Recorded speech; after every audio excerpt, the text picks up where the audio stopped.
Hello everyone, स्वागत है आप सभी का आपके अपने यूट्यूब चैनल लर्नर्स एकेडमी में। आज के इस वीडियो में हम लोग डिस्कस करने वाले हैं उत्तर प्रदेश की प्रमुख नदियों के बारे में, जो कि आपके आगामी परीक्षाओं के लिए बहुत ही ज़्यादा इंपॉर्टेंट होगा। इस क्लास में डिस्कस किया गया हर एक पॉइंट इंपॉर्टेंट होगा आपकी आगामी परीक्षाओं में, जैसे कि Uttar Pradesh police constable, sub inspector, सहायक अध्यापक, राज्य स्तरीय जितनी भी परीक्षाएं होती हैं जैसे कि यूपी पीसीएस और इसके अलावा यूपी ट्रिपल एससी, इन सभी के लिए आरओ एआरओ, इन सभी के लिए ये क्लास बहुत ही ज़्यादा इंपॉर्टेंट है। तो ध्यान से सुनते जाइएगा। अगर इनमें से किसी भी परीक्षा में आप सम्मिलित होना चाहते हैं या यूपी की कोई भी एग्ज़ाम आप देना चाहते हैं यूपी का, तो आपके लिए ये क्लास बहुत ही ज़्यादा इंपॉर्टेंट है। तो यहाँ पे हम लोग 3 क्लासेस डिस्कस कर चुके हैं ऑलरेडी। ये हमारी 4th क्लास है। वो प्रीवियस 2 क्लासेस में हम लोगों ने कंटेंट डिस्कस किया था, उसके बाद 3rd क्लास में हम लोगों ने उसी के क्वेश्चन प्रैक्टिस की थी। इसके बाद हम नेक्स्ट टॉपिक नदियों का लेकर के यहाँ पर चल रहे हैं। इसी तरीके से आगे नदियों की जो परियोजनाएं हैं, सिंचाई परियोजनाएं हैं, नहरें हैं, झीलें हैं, इन सभी के बारे में धीरे धीरे करके पूरा डिस्कस करेंगे। आइए बिना देरी किए हुए हम अपनी क्लास को स्टार्ट करते हैं। यहाँ पर सबसे पहले हमें ये जानना ज़रूरी है कि जो उत्तर प्रदेश की नदियाँ हैं वो 3 तरीके की हैं। कौन कौन सी 3 तरीके की नदियाँ हैं यहाँ पर? पहली हैं हिमालयी नदियाँ, उसके बाद दूसरी हैं जो मैदानी भागों से निकलती हैं, और तीसरी हैं दक्षिणी भाग से निकलने वाली नदियाँ, यानी जिन्हें हम प्रायद्वीपीय नदियाँ भी कह सकते हैं। तो हिमालयी नदियाँ कौन कौन सी हैं आप यहाँ पर देख सकते हैं इस पीडीएफ में। यहाँ पर गंगा नदी है, यमुना नदी है, रामगंगा, राप्ती और सरयू, जिसे हम घाघरा भी कहते हैं, शारदा नदी है और गंडक नदी है। इसी के साथ साथ प्रायद्वीपीय नदियों में प्रमुख हैं चंबल, केन, सोन, रिहंद, टोंस और बेतवा। इसी के साथ साथ जो गंगा के मैदानी भागों से निकलती हैं वो है गोमती, वरुणा और कर्मनाशा। इन सभी नदियों के बारे में क्वेश्चंस बन सकते हैं। तो आइए हम लोग डिस्कस करते हैं यहाँ पर। सबसे पहले आप इस फिगर को देखिए। तो यहाँ पर हम लोग एक ओवरव्यू ले लेते हैं इस फिगर से कि उत्तर प्रदेश की नदियाँ किस तरीके से आती हैं, क्योंकि हमारे दिमाग में मैप सेट होना बहुत ज़्यादा ज़रूरी है कि कौन सी नदी किस तरीके से आकर के मिलती है, सबसे बड़ी कौन सी है, छोटी कौन सी है, कौन सी नदी किस डायरेक्शन से आकर के मिलती है, ये सभी हमें यहाँ पर मालूम होना ज़रूरी है। तो हम लोग देख सकते हैं जो यहाँ पर सबसे बड़ी नदी दिखाई गई है, ये नदी आप देख सकते हैं, ये वाली नदी, ये है गंगा नदी। ये गंगा नदी है पूरी, और इसी के साथ साथ इसी की जो सबसे बड़ी सहायक है वो यमुना नदी है। कुछ इस तरीके से आकर के यहाँ प्रयागराज में आकर के मिल जाती है।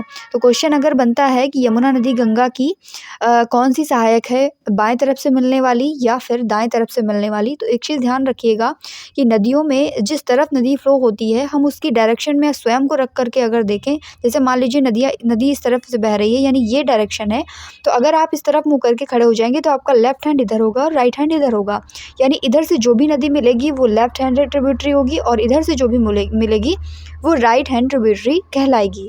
यानी कि यमुना नदी क्या हो जाएगी, वो हमारी राइट हैंड ट्रिब्यूटरी हो जाएगी, यानी दाईं तरफ से मिलने वाली नदी हो जाएगी। अब आप यहाँ पर आसानी से बता सकते हैं कि जो गोमती रिवर है वो गंगा में मिलने वाली बाईं तरफ से मिलने वाली नदी है, यानी बाईं तरफ से सहायक नदी है। और इसी तरीके से शारदा है, राप्ती है, ये सभी नदियाँ लेफ्ट हैंड ट्रिब्यूटरी गंगा की हैं। रामगंगा भी है, ये यहाँ पर मिल रही है ऊपर। इसी के साथ साथ यमुना नदी में मिलने वाली 3 मेन नदियाँ हैं, जैसे कि चंबल है, सिंध है और बेतवा है। इसी के साथ साथ और नदियां हैं जैसे कि केन नदी है, टोंस नदी है और सोन नदी भी आगे जा कर के गंगा में मिल जाती है। तो ये हम लोगों ने एक ओवरव्यू ले लिया मेन नदियों का। अब इनके बारे में कुछ बहुत हम लोग पढ़ लेते हैं। जैसे कि हिमालयी नदियों में मेन आती है, सबसे मेन है गंगा। गंगा निकलती कहाँ से है, कौन कौन से डिस्ट्रिक्ट्स में प्रवाहित होती है, इन सभी की लिस्ट हम लोग बाद में देखेंगे।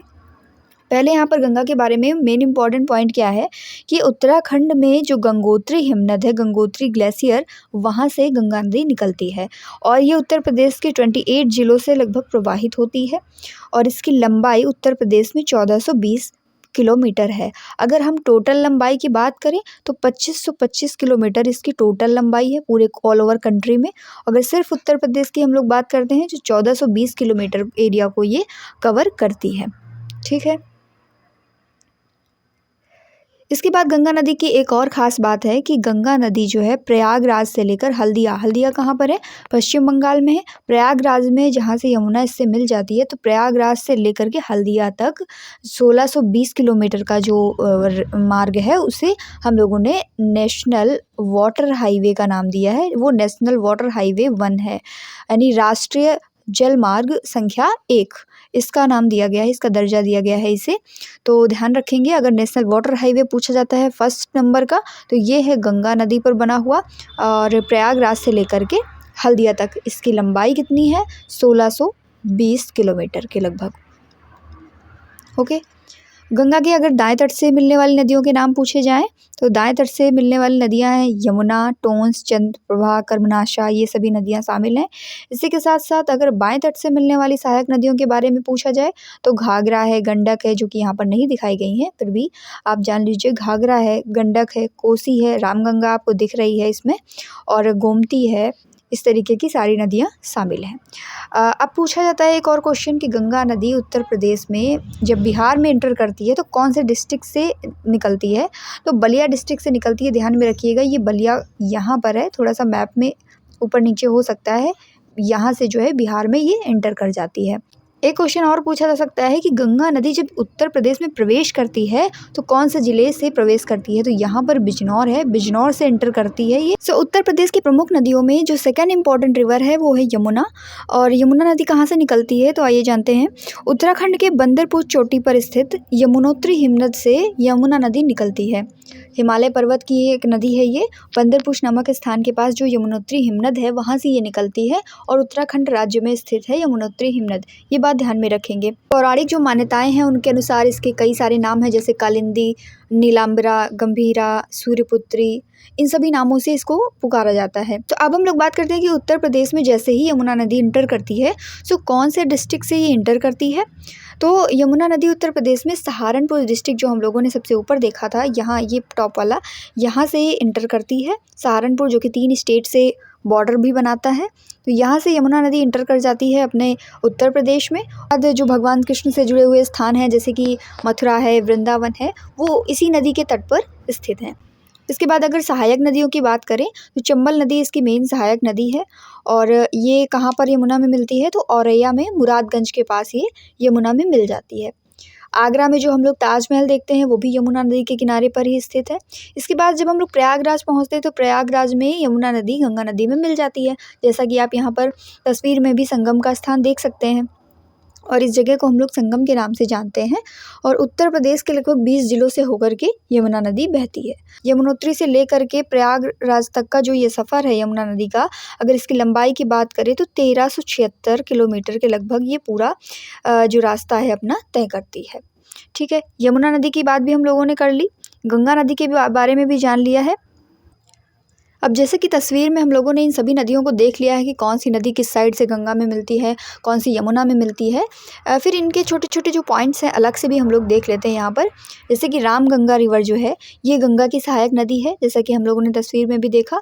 और ये गंगा में कहाँ पर मिलती है, तो कन्नौज के निकट ये गंगा में मिल जाती है। इसका उद्गम की अगर हम लोग बात करें तो रामगंगा नदी जो है ये भी उत्तराखंड के पौड़ी गढ़वाल जो है वहाँ पर दूधातोली नाम का एक पर्वत श्रेणी है, वहीं से ये निकलती है। और बिजनौर में जो कालागढ़ स्थान है वहाँ से उत्तर प्रदेश में एंटर कर जाती है। और इस नदी पर जो कालागढ़ बांध है वो भी बना हुआ है, ये भी इम्पॉर्टेंट पॉइंट हो जाता है। यहाँ पर गंगा की सहायक नदी है, ये बात ध्यान में रखेंगे। इसी के साथ साथ कन्नौज में ये गंगा से मिल जाती है। एक और इम्पॉर्टेंट पॉइंट इस नदी के बारे में, जिम कॉर्बेट नेशनल पार्क जो हम लोगों ने सुना है ना, वो ये नदी जो है इसी से होकर के बहती है, Jim Corbett national park, Jim Corbett national park. इसके बाद हम लोग बात करते हैं सरयू नदी की, जिसका दूसरा नाम घाघरा भी है। अयोध्या जो है वो इसके दाएं तट पर स्थित है। सरयू, जब अयोध्या की हम लोग कई कहानियाँ सुनते हैं राम जी से रिलेटेड, तो सरयू नदी का वहाँ पर जिक्र आता है। तो सरयू नदी जो है वो अयोध्या के पास में है, अयोध्या इसके दाएं तट पर स्थित है, पूरा का पूरा अयोध्या बसा हुआ है। इसके बाद ये बलिया और छपरा के बीच में गंगा से मिल जाती है, गंगा की सहायक नदी है, ध्यान में रखेंगे। शारदा नदी की अगर हम लोग बात करते हैं तो ये कुमाऊं श्रेणी के मिलाम हिमनद से निकलती है, कुमाऊं श्रेणी के मिलाम हिमनद से। और साथ ही साथ इसको काली नदी भी कहीं कहीं पर कहा जाता है, ये बात भी ध्यान में रखेंगे। इसके बाद इसमें जो प्रमुख बैराज हैं जैसे कि ऊपरी शारदा बैराज, निचली शारदा बैराज और टनकपुर बैराज, ये इसी नदी पर स्थित हैं। अगर हम लोग बात करें कि उत्तर प्रदेश में शारदा नदी कहाँ से एंटर करती है, तो उत्तर प्रदेश में सबसे पहले ये पीलीभीत से एंटर करती है, पीलीभीत से यूपी में एंटर कर जाती है।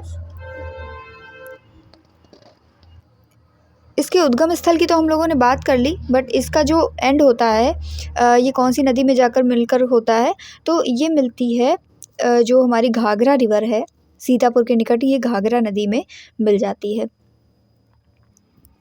इसके बाद बात कर लेते हैं हम लोग राप्ती नदी की। ये गोरखपुर, श्रावस्ती, बस्ती और बहराइच से होकर के बहती है। इसे गोरखपुर का शोक भी कहा जाता है। हम लोग बात कर रहे हैं राप्ती नदी की।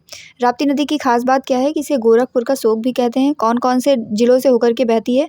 गोरखपुर है, श्रावस्ती है, बस्ती है और बहराइच है। इस नदी का जो उद्गम स्थल है वो नेपाल में पड़ता है। रुकुमकोट करके जगह है, रुकुमकोट, जो कि नेपाल में पड़ता है, ये इसका उद्गम स्थल है। कभी कभी इसकी सहायक नदी पूछ ली जाती है, तो राप्ती की सहायक नदी कौन सी है? रोहिणी। रोहिणी इसकी सहायक नदी है।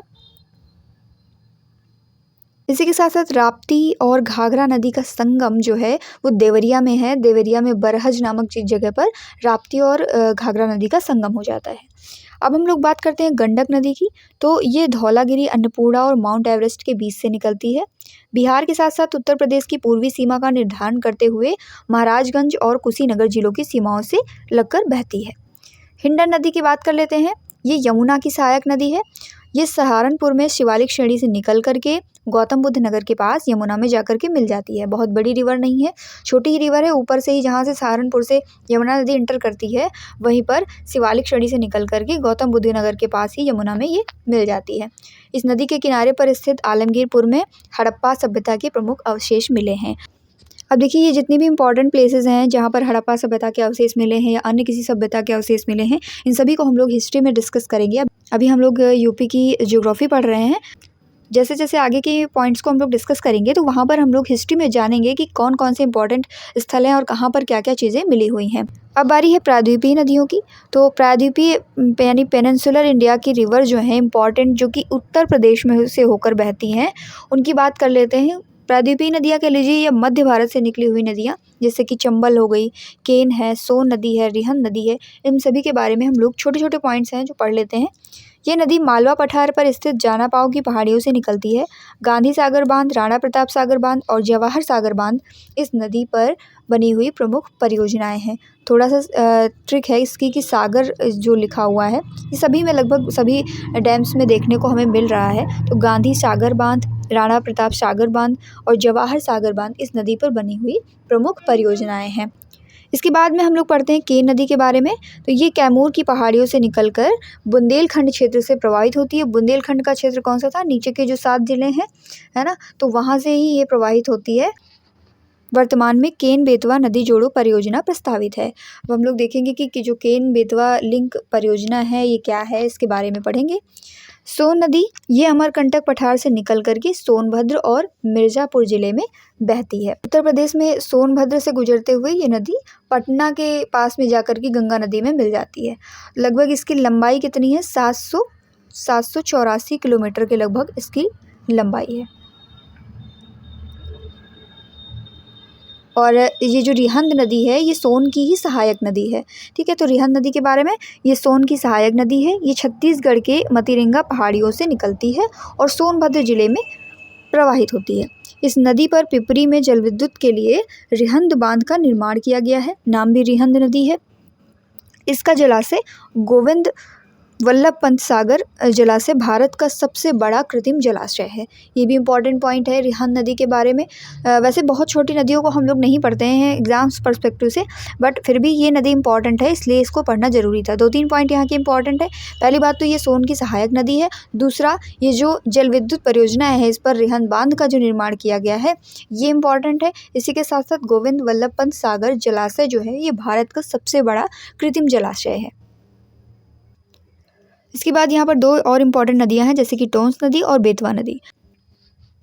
टोंस नदी जो है ये प्रयागराज के समीप सिरसा नाम की जो जगह है वहाँ पर गंगा से मिल जाती है। निकलने की बात करें, अगर निकलती कहाँ से है, तो कैमूर की जो पहाड़ियाँ पढ़ी थी ना हम लोगों ने, कैमूर की पहाड़ियों में स्थित जो तमसा कुंड है वहाँ से ये निकलती है। उद्गम स्थल इसका क्या है? तमसा कुंड। तमसा कुंड से ये निकलती है, इसीलिए इस नदी को कभी कभी तमसा रिवर भी कहते हैं। तो अगर टोंस नदी आ जाए या तमसा नदी आ जाए, आप दोनों ही ध्यान में रखेंगे, टोंस नदी को ही हम लोग तमसा नदी कहते हैं। और इसी के साथ साथ इसकी सहायक नदी है एक, बहुत ही इंपॉर्टेंट है, उसका नाम लिख लीजिएगा कहीं पे, इसमें लिखा हुआ नहीं है, बेलन नदी। बेलन नदी की घाटी पर हमें कई सारे प्राचीन अवशेष मिले हैं। जब हम लोग हड़प्पा के बारे में पढ़ेंगे तो वहाँ पर पढ़ेंगे कि बेलन नदी की घाटी पर हम लोगों को क्या क्या मिला है। तो बेलन नदी इंपॉर्टेंट हो जाती है। ये किसकी सहायक है? टोंस नदी की सहायक है बेलन नदी।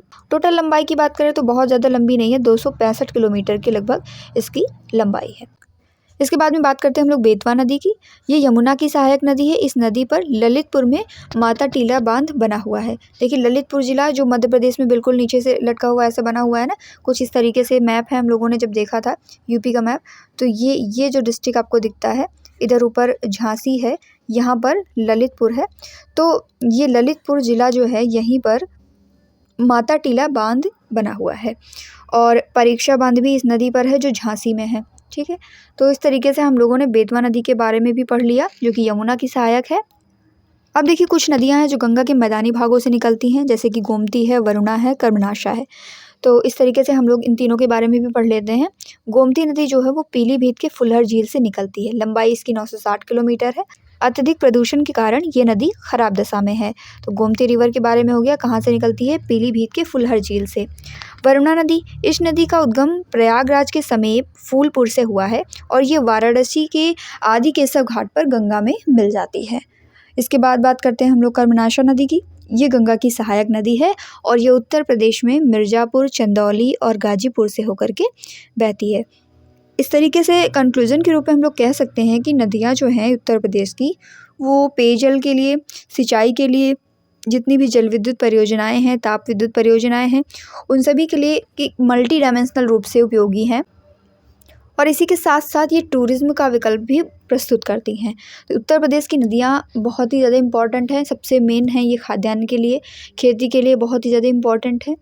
तो अब हम लोगों ने यहाँ पर मेजर रिवर्स के बारे में थोड़ा थोड़ा सा पढ़ लिया है। इन नदियों का सांस्कृतिक महत्व क्या हो सकता है? देखिए उदाहरण के लिए जैसे गंगा है, यमुना है, गंगा को बहुत ही ज़्यादा पूजनीय माना जाता है। कुंभ मेला लगता है। पर्यटन की दृष्टि से देखें तो वाराणसी और प्रयागराज के जो गंगा तट हैं, वहाँ पर बहुत ही ज़्यादा पर्यटन के मामले में ये इम्पॉर्टेंट है, हो जाता है। इसके बाद में ट्रांसपोर्ट के मामले में अगर हम लोग देखें तो नेशनल वाटर हाईवे फर्स्ट जो है, जिसे हम लोगों ने पढ़ा था कि प्रयागराज से लेकर के हल्दिया तक का ये रूट है, तो परिवहन की दृष्टि से भी उपयोगिता है नदियों की। सिंचाई के मामले में जैसे बेतवा नदी जो है, बुंदेलखंड में पानी की अक्सर कमी रहती है, तो वहाँ Betwa river important role play करती है। गोरखपुर के क्षेत्र में राप्ती रिवर, पश्चिम यूपी में, वेस्टर्न यूपी में रामगंगा नदी बहुत ही ज़्यादा इंपॉर्टेंट रोल प्ले करती है सिंचाई के लिए। कुछ जल विद्युत परियोजनाएं हैं जैसे रियन नदी पर बनी हुई और माता टीला बांध है। माता टीला बांध हम लोगों ने पढ़ा था कहाँ पर? ललितपुर ज़िले में। और इसी के साथ साथ परीक्षा बांध भी बना हुआ है, अर्जुन बांध है। तो ये सभी जल विद्युत परियोजनाएं हैं इम्पॉर्टेंट। पेयजल के लिए Gokul barrage, Agra barrage, Lavkush barrage, ये सभी इम्पॉर्टेंट हो जाते हैं। कुछ अन्य उपयोगिताओं की बात करें तो मछली पालन की दृष्टि से भी नदियाँ बहुत ही ज़्यादा इंपॉर्टेंट होती हैं और इस मामले में देश में चौथा स्थान है यूपी का। और जल का उद्योगों में भी बहुत ज़्यादा उपयोग होता है, इंडस्ट्रीज़ में वाटर का यूज़ किया जाता है। सिंचाई के क्षेत्र में जैसा कि हम लोगों ने पढ़ा, बुंदेलखंड क्षेत्र में बेतवा नदी और शारदा नदी, प्रणाली, ये सभी सिंचाई के लिए इम्पॉर्टेंट हो जाती हैं। जैव विविधता संरक्षण में, बायोडाइवर्सिटी को बनाए रखने में, जैसे यहाँ पर डॉल्फिन है, मछलियाँ हैं, घड़ियाल हैं, ये सभी संरक्षित रहते हैं नदियों में। और रोजगार के सृजन में, अब यहाँ पर देखिए केन बेतवा लिंक परियोजना के बारे में दिया गया है। तो केन बेतवा लिंक परियोजना, जैसे कि हम लोग जानते हैं कि केन और बेतवा दोनों यमुना की सहायक नदियाँ हैं। आप यहाँ तस्वीर में देख सकते हैं कुछ इस तरीके से, ये है आपकी केन नदी और ये है बेतवा नदी। ये है आपकी बेतवा नदी और ये रही केन नदी। इन दोनों को लिंक करने का काम जो है, यहाँ पर देखिए बाणसागर बांध और इधर दौधन बांध है, तो ये लिंक करने वाली नहर है इनको। अब इस दोनों को लिंक करने का क्या उद्देश्य हो सकता है, दोनों को जोड़ने का क्या उद्देश्य हो सकता है? पहला उद्देश्य तो सिंचाई है, ताकि पानी एक सूटेबल जगह पहुँच सके, कहीं पर ज़्यादा कहीं पर कम है, तो दोनों का वाटर कनेक्ट करके हम सिंचाई के उद्देश्य से इसको जोड़ने का काम कर रहे हैं। इसी के साथ साथ पेयजल की उपलब्धता हो सके और जल विद्युत परियोजनाएं जो हैं, जिनके माध्यम से बिजली बनाई जाए, अन्य कई उद्देश्य पूर्ण किए जाएँ। तो इस तरीके से इस लिंक परियोजना के प्रमुख उद्देश्य हो जाते हैं। इस लिंक परियोजना की क्या क्या चिंताएं हैं, यानी क्या क्या प्रॉब्लम्स इसमें आ रही हैं बीच में। तो देखिए इसमें बीच में पड़ता है पन्ना टाइगर रिजर्व। इसी के साथ साथ इसमें लागत बहुत ज़्यादा लग रही है और विस्थापन, यानी बहुत सारे जीव जंतु, जलीय जंतु, पेड़ पौधे हैं बीच में, और इसके साथ साथ जो मनुष्यों की बस्तियां हैं उनका विस्थापन भी यहाँ पर होगा अगर ऐसा हुआ तो यही सारी चिंताएं भविष्य को लेकर के हैं। केन बेतवा लिंक परियोजना अमर क्रांति के तहत नदियों को जोड़ने की दिशा में एक क्रांतिकारी पहल है। इसके मेन उद्देश्य आप यहाँ पर देख सकते हैं इस तस्वीर के माध्यम से, जैसे कि जल विद्युत उत्पादन, जल संरक्षण के लिए जहाँ पर सूखा है वहाँ पर सिंचाई की व्यवस्था करना। जैसे नीचे के जो ज़िले हैं, महोबा है, ललितपुर है, झांसी है, इन सभी में ये बुंदेलखंड एरिया के अंतर्गत आते हैं। तो इनमें सिंचाई के माध्यम से जल पहुँचाया जा सके, इसलिए भी ये इम्पॉर्टेंट है। पेयजल के लिए जल परिवहन का विकास किया जा सके और बायोडाइवर्सिटी का संरक्षण किया जा सके, जैसे कि कछुआ हो गए, घड़ियाल हो गए, जो पानी के जीव जंतु हैं उनका संरक्षण किया जा सके। ये इन दोनों नदियों को लिंक करने का प्रमुख उद्देश्य है। हालांकि हम लोग क्लाइमेट वाली क्लास में जो है हमारी रेन का डिस्ट्रीब्यूशन पढ़ चुके हैं यूपी में, फिर भी यहाँ पर इस तस्वीर के माध्यम से आप देख लीजिए और अच्छे से समझ में आ जाएगा। जो आपको येलो वाला रीजन दिख रहा है वो मध्यम वर्षा का रीजन है। यहाँ पर 100 से 200 सेंटीमीटर तक की बारिश होती है। जो गोरखपुर ज़िला है यहाँ पर सबसे ज़्यादा बारिश होती है, ये बात ध्यान में रखेंगे। और सबसे कम बारिश होती है मथुरा में, हम लोगों ने पढ़ा था। मथुरा जो है वो कम वर्षा वाला क्षेत्र है। इसके बाद जो अत्यधिक कम वर्षा 50 सेंटीमीटर से भी कम होती है वो ये वाला एरिया है, बुंदेलखंड वाला, जहाँ पर पानी की हमेशा कमी रहती है। इसी के साथ साथ जो बीच का पूरा एरिया है, लखनऊ कानपुर वाला रीजन, यहाँ पर निम्न वर्षा होती है 50 से 100 सेंटीमीटर के बीच की। इसके बाद नेक्स्ट क्लास में हम लोग खनिजों के बारे में भी पढ़ लेंगे, लेकिन इसके पहले हम लोग जितना भी कर चुके हैं कंटेंट उसका क्वेश्चन प्रैक्टिस करेंगे, ताकि हम लोग को पता चल सके कि हम लोग जो कंटेंट पढ़ रहे हैं उससे किस टाइप के क्वेश्चन बनते हैं और प्रीवियस क्वेश्चन पेपर्स में किस तरीके के क्वेश्चन देखने को मिले हुए हैं। तो इसी के साथ ये क्लास यहाँ पर एंड होती है। आई होप कि आपको ये क्लास अच्छी लगी होगी। अपने दोस्तों के साथ इसे शेयर करिएगा और वीडियो अच्छा लगा है तो वीडियो को लाइक करना ना भूलें। चैनल को सब्सक्राइब कर लीजिए ताकि जो नेक्स्ट वीडियो आए उसकी नोटिफिकेशन आपको सबसे पहले मिल सके। Thank you.